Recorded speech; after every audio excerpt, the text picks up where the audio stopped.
এই বিশাল পৃথিবীর গভীরে লুকিয়ে আছে এক রহস্যময় জগৎ, যেখানে প্রকৃতির প্রতিটি নিঃশ্বাস জীবন্ত।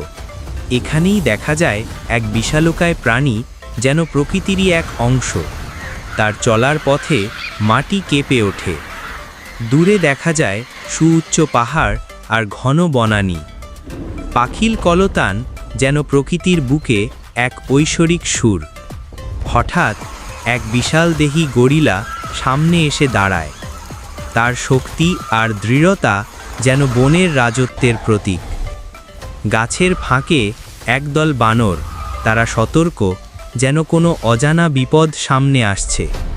হঠাৎ সেই রহস্যময় বিশাল প্রাণীটি আবার আবির্ভূত হয়। সে তার বিশাল শরীর নিয়ে গাছের ওপর চড়ে বসে।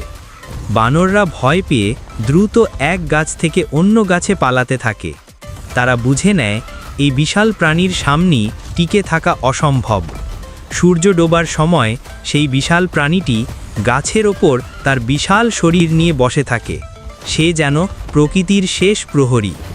প্রকৃতির রহস্যের সামনে মানুষ অসহায়। এই জগৎ, যেখানে জীবন এবং মৃত্যু একে অপরের সাথে মিশে আছে, প্রকৃতির সামনে আমরা কেবল এক ক্ষুদ্র অংশ।